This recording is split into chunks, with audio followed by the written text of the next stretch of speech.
Hi, welcome once again to M5's English language learning program, Let's Speak English. I'm Gav Duncan and I'm here on your TV screen to help you learn English. Now, are you sitting comfortably? Yes? Good. And are you ready for today's lesson? Yes? Good. Okay, well let's learn English together. And welcome back to the studio, people. Yes, welcome back. Welcome. And for your information, because I know you've been thinking about it, it's okay.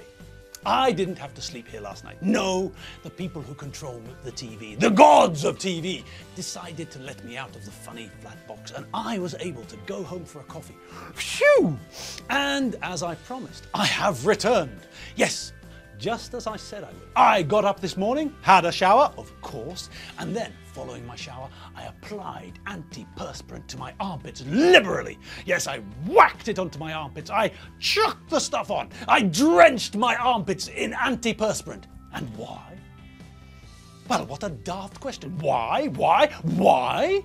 Because it's not only important to pay attention to our personal hygiene when we're heading out into town on a Friday evening. No!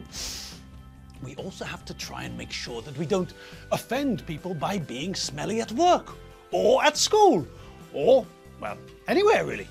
So it's a daily routine. It's part of our daily routine. And I know what you're all thinking. You're all sitting there, clean, perfumed, sitting there with antiperspirant all over your armpits, saying to yourself, but Gav, come on. I mean, this is 2018. We're living in the 21st century. Everyone, and I mean everyone, every last person on the planet.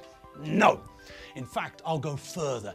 Every last person and thing in the known galaxy knows that we have to put on antiperspirant after we have a shower. It's the antiperspirant which stops us from smelling like a homeless dinosaur's armpit. And yes, I'd like to think that you're right, but you're not. Unfortunately, you're not right, and I can tell you this from personal experience.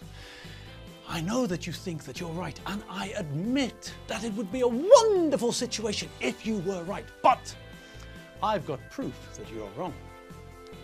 Come to Budapest in the summer. Come to Budapest in the summer and buy a BKV ticket.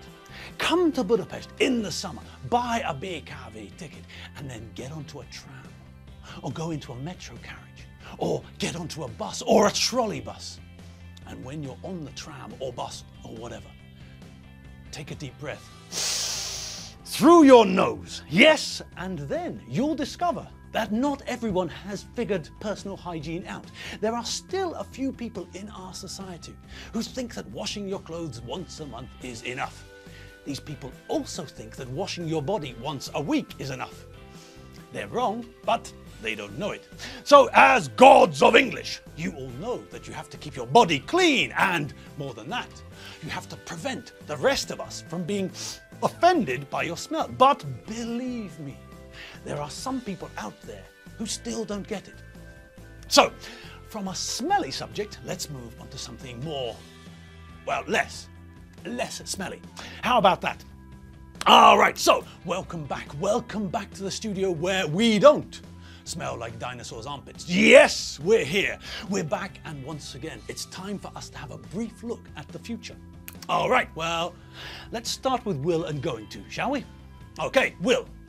Now, as we all remember, when we use will, we're normally just stating our opinion about the future or talking about something which we know will happen, something which we can't control, something which will happen if we want it to or not.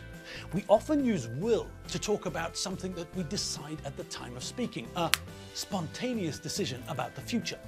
So using will, we often get sentences like, Alfredo works at the bank from 9 until 5.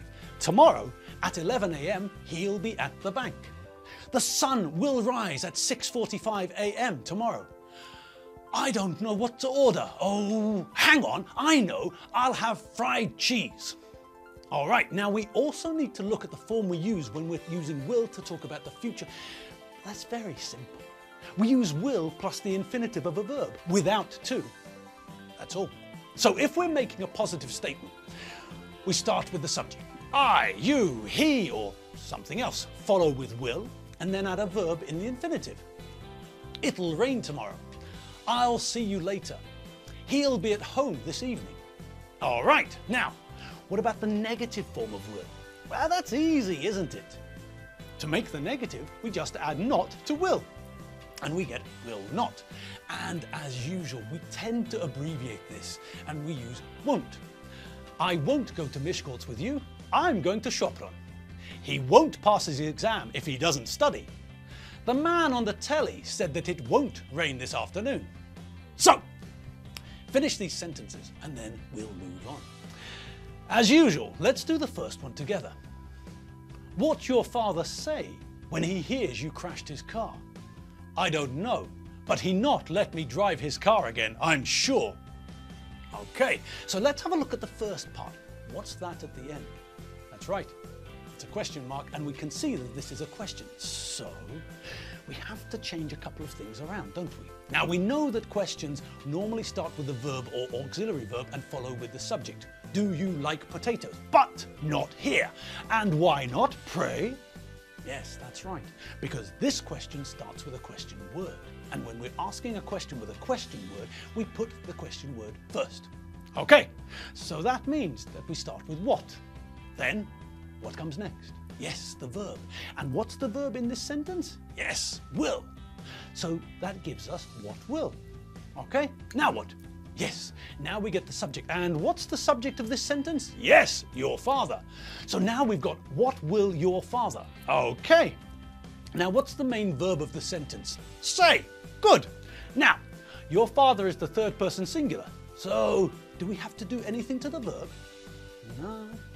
This is the main verb of the sentence, so even if we weren't using will, we'd be using an auxiliary verb, and any third person singular changes would happen to the auxiliary verb, not to the main verb. But as this is a sentence using will, we all remember that we use will in combination with an infinitive without to. So we don't have to change anything. Let's see the question. What will your father say when he hears you crashed his car? Great! And now, what's the reply to the question? Well, the reply's easy, isn't it? The only thing we have to pay attention to is the fact that it's a negative sentence. Look, there's that adverb, not. So that means that we're using will in the negative, so will not or won't. And what's the structure? Yes, subject, will, not, verb in the infinitive. Simple. What's the reply? I don't know, but he will not, won't let me drive his car again, I'm sure. Put it all together, and what have we got? What will your father say when he hears you crashed his car? I don't know, but he will not, won't let me drive his car again, I'm sure. Excellent. Okay, have a look at these. I can't understand this note. It's in Mongolian. I asked my daughter to help. She translates it for you. If you finish the job before 5 p.m, I give you an extra 10,000 forints. Don't drink an energy drink before you go to bed. You not sleep.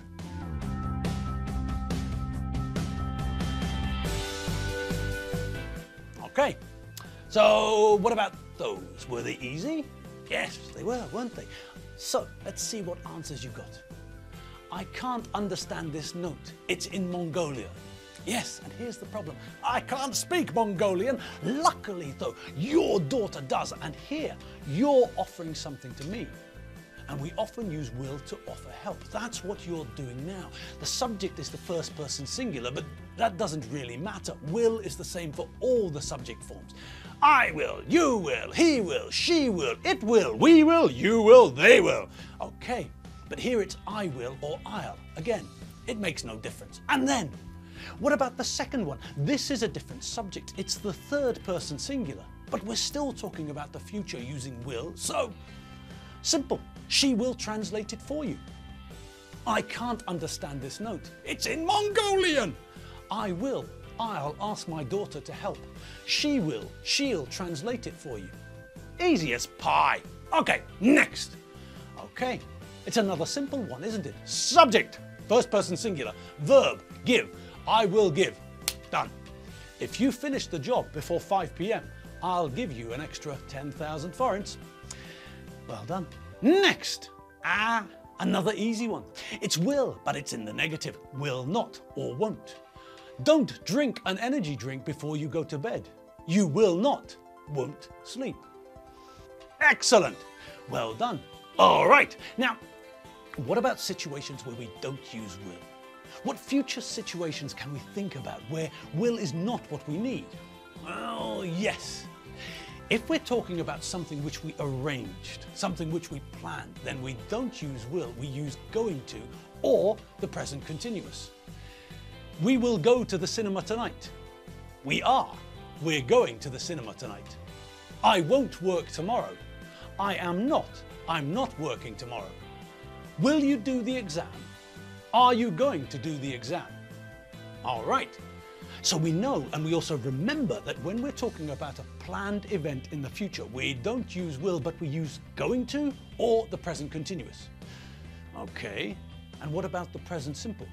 Didn't we see something about that being used to talk about the future too? Well, yes. When we're talking about schedules or timetables, things like that which normally refer to a journey, then we use the present simple. The train will leave at 16:34. The train is going to leave at 16:34. The train is leaving at 16:34. The train leaves at 16:34. The plane will leave Budapest at 6:40 a.m. and will get into Miami at 8:30 p.m. The plane is going to leave Budapest at 6:40 a.m. and is going to get into Miami at 8:30 p.m. The plane is leaving Budapest at 6:40 a.m. and is getting into Miami at 8:30 p.m. The plane leaves Budapest at 6:40 a.m. and gets into Miami at 8:30 p.m. So, when we're talking about travel timetables, then we prefer to use the present simple. I mean, okay, if we use another tense, I'm pretty sure that people will still understand what we're on about, but we know that it's better to use the present simple. All right, well, that's about all we've got for you today. I know that we didn't get the chance to have another look at regular and irregular verbs. We didn't have the chance to practice our past simple and past participle forms. But don't worry, I haven't forgotten about them. They're very important because without them, we can't make the next tense on our list. Yes, as I told you before, we need to learn the past participle form of a verb to be able to use that verb in the present perfect. The present perfect, that wonderful tense. I love it, and I'm sure that you will too. And it's coming, don't worry.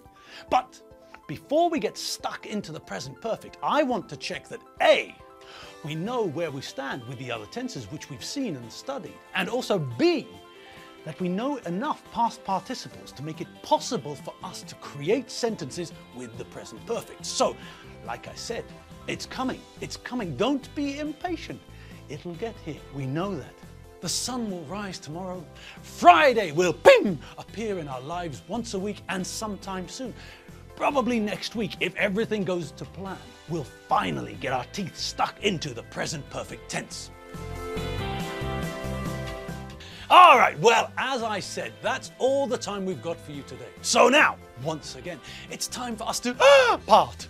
I'm going to go this way, out of the door of the studio, down the stairs, down 2 flights of stairs, in fact, out of the front door of the building, and then I'm going to phone my wife and see if she's free to meet for a coffee and a piece of cake.